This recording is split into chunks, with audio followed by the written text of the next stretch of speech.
I'm Mr. Lover Lover. She call me Mr. Bombastic, tell me fantastic. Touch me on me back, she says I'm Mr. Romantic. Call me fantastic, touch me on me back, she says I'm Mr. Smooth. Wagwan people, it is I, Sour, and I bring in OU match against NARANagi. His link will be down below. And yeah, this was actually a very good match actually. This was probably one of the most thought-provoking matches that I've had in quite a while. And that's saying quite a lot actually. But yeah, I'm sorry if I'm not sure if my voice sounds a bit deeper or if I sound a bit tired, since I just pulled an all-nighter doing an essay, handed it in, and today's actually been pretty productive actually. Got a few things done. And now I'm about to go out, even though I haven't had any sleep, but you know, I actually do. But I thought I'd give you a match anyway, since I'm posted in, 4 days, which I do apologise for. I was going to post yesterday, but again, the essay got in the way. Real life comes first, unfortunately. But with that being said, let's look at the team preview real quick, shall we?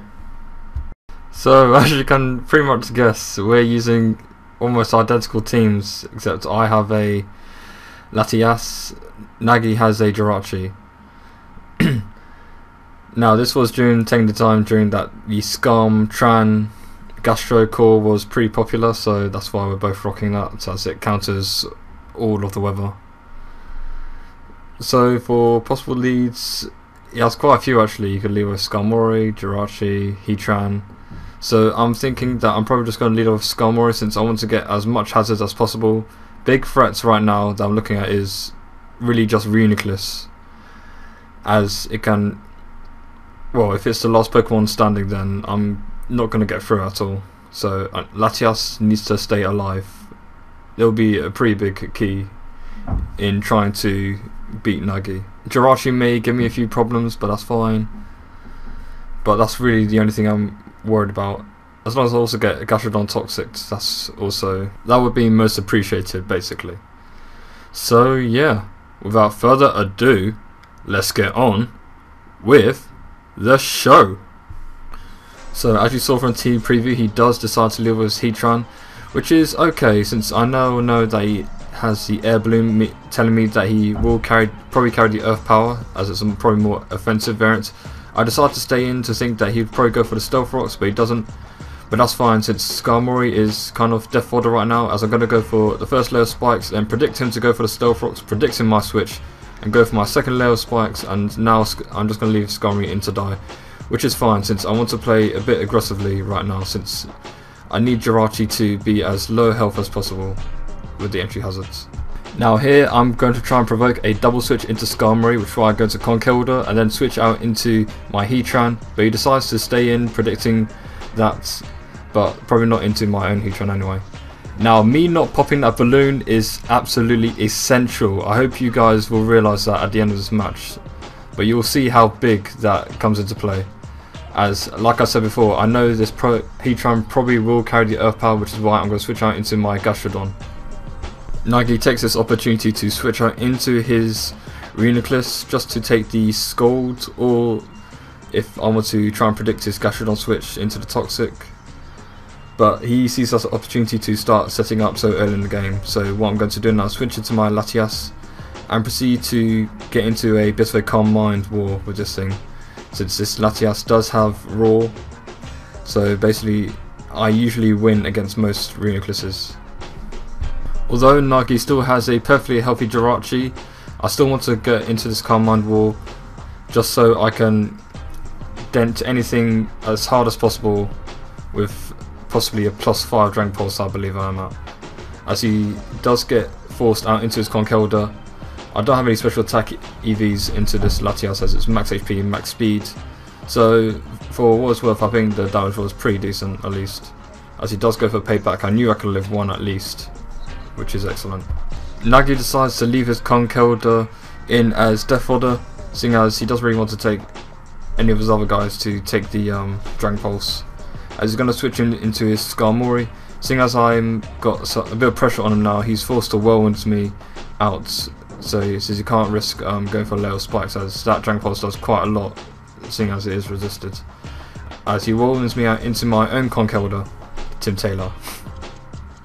Now I'm pretty confident that Nagi is just going to go straight for the obvious move, which will be the super effective Brave Bird, which is why I'm going to switch out into my Heatran just to get the Stealth Rocks up and to resist that, well, this turn, and get my Stealth Rocks next turn, which he does decide to do that, which is excellent, as he's going to probably fear my Fire Stab, which could easily OHKO him right now. So he's going to decide to switch out into his Reuniclus, predicting my fire move, as the Reuniclus can take pretty much any hit that I have to offer, as I decide to go in for the Stealth Rocks. The Reuniclus is going to start going for the Calm Mind, thinking that he could just probably set up all over my Heatran, but unfortunately for him I do pack the Raw, so I'm going to phase him out into his Gastrodon, as he's going to take some spikes and Stealth Rock damage, as it's probably the special defensive variant as most Gastrodons are, since this was during the time that Excadrill and Thundurus were still in OU. As I'm going to proceed to try and go for the Lava Plume. I'm just fishing for a burn, which probably is a bad choice knowing my luck and the low percentage, and plus also Toxic on this Gastrodon would be much more useful, but in this moment in time I'm in a pretty comfortable position. I thought he'd probably go for the Scald again, but Nagi predicts that either my switch to Gastrodon or me wanted to get the burn with my Guts Conkeldurr, as he just goes for the cover. Now here I'm just going to go for the safe payback, not one to over-predict, well, not one to predict, there's no such thing as over-predicting anyway. As he does switch into his Skarmory. Now that Skarmory is at below half health, I know I could take one Brave Bird, and because thanks to the recoil I will be able to take him out with a Drain Punch from that range of HP, so that's Skarmory gone, which is a pretty big threat and physical wall. So I'm glad that thing's out of the way right now.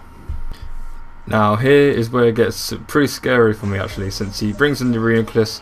I'm going to switch out predicting the Calm Mind, but he decides to go for the Psy Shock, and revealing to me that he doesn't have Psychic, and that brings me down to very low. If he got a crit, that would be pretty much GG right there and then, since I can't even touch this Reuniclus without Latias. So obviously I'm able to outspeed and get a recover off as he goes for another Psy Shock. Just not one to predict. So I'm here now, I'm just going to go for another recover as he goes into his Gastrodon. In my mind right now I'm thinking he's probably just going to go for the Toxic, or try and get a Toxic on me, since this is a pretty big threat to his team right now.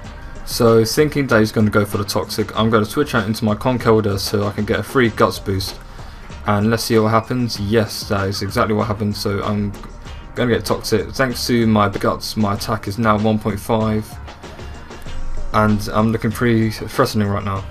Although my Conkeldurr is at pretty low health, for some reason I was thinking that maybe I should go for a Bulk Up just to get as much damage on his remaining guys, but then I realised that's pretty stupid, since he'll just go to his Reuniclus and pretty much Psy Shock away. And plus I was greatly overestimating Conkeldurr's bulk, as seeing as that skull did a very big chunk, so I pretty much made the right choice. So just a little information that even I think of things like, what am I doing really? But either way, that's just a little thing I thought I'd just add, as I'll just go for the Muck Punch and take that thing right out. Now Nagi is going to decide to bring it in his Jirachi, which is quite helpful for me actually, since now he's taking some spikes and Stealth Rock damage. As he's going to go for Iron Head, and he does get the Lucky Flinch, which is okay, I mean it's what Jirachi does anyway. So in hindsight I probably should have went for the Muck Punch, but yeah, what can you do, as my Conkeldurr is going to die to poison, as I'm going to switch into my Heatran. He's going to obviously fear my Fire Stab, which is why I'm going to predict him to switch into his Heatran, which still has the air balloon intact, may I remind you, as I'm just going to roar him out into his Reuniclus. But obviously thanks to Magic Guard it takes nothing, which is pretty annoying for someone who is defensive as me, which is why I should always have a check for it. Now here he went for Focus Blast, but he misses, which is unfortunate. 70 accuracy, what can you do? That's part of the game. As I'm getting more damage on this Jirachi, which is very nice. As he's going to go for the Wish, as I'm going to predict that and go for the Lava Plume. Which is why, well yeah, I predict that. I'm not sure what I'm saying anymore. But I'm going to go for the Raw next turn, as he's going to switch out into his Heatran once again, and I was pretty much banking on a 50-50 flip coin, as I hope he's going to go into his Reuniclus, which does happen, which is excellent. Now, this is where the battle gets really interesting. I shall see that all he has left is the Jirachi. Jirachi will die upon entry next turn, as he also has the Heatran, which still has the balloon, which means that he will get hurt by the Stealth Rocks and not the spikes. And then he's got Reuniclus left, so what could this possibly mean? That he keeps switching out his Pokemon into the entry hazards. Obviously this means that he wants to get Reuniclus in as the last Pokemon standing situation, so that he will be able to beat me with the Psyshock, which is why most Reuniclus now carry Psyshock nowadays, because Latias has been, well, the Calm Mind Raw set has been increasingly popular these days. So I mean, like, if he only has one Pokemon left and I kill the second to last one, it's pretty much GG, and if I don't have any Calm Mind boost with Latias, so I'm going to have to make sure that I don't pop this Heatran's balloon so early. So now I'm going to try and proceed to clean up with my Latias, but I need to do this very carefully, otherwise I'm gonna get either 2-0'd or 1-0'd if this happens. So I'm going to Raw him out, predicting his Raw, as I'm going to go for the Calm Mind on his predicted switch, or if he goes for Calm Mind himself, that's fine. I'd rather him Calm Mind with me than him keep switching out into his Heatran. So now I've got +1, so I'm going to Raw him out again, since predicting his Raw once again. Since that's really the only thing I can do, I'd just rather this thing stay in with me, which he does decide to do this turn, as I'm going to get +2 now, as he's going to go for +1. Now, from doing various calcs beforehand when I made this team, and just Latias in general, and plus to prior experience, seeing as I faced a Reuniclus which was max HP and actually mixed defenses, so it got 128 in defense and special defense, and all I needed was +3 to kill it with a Dragon Pulse, as if it had max HP, 128 special defense EVs, then basically it would do 60% the first turn minimum, and if he went for the Calm Minds that turn, then I'd still kill him with 40% minimum. So it was exactly a one-hit KO, which I'll proceed to do now, as I'm at +4, and this Reuniclus will probably be the max HP, max defense one, so I know this will be an easy 2-hit KO, possibly an OHKO, but because of no special attack EVs, I know this is going to be a 2-hit KO, as he goes for the Calm Mind, not realising that it would do that much. So it's pretty much my game right now, so that's a very good game, Naranagi. GG. Definitely go check him out, he's a very good battler. And if you probably noticed that the score is pretty far, but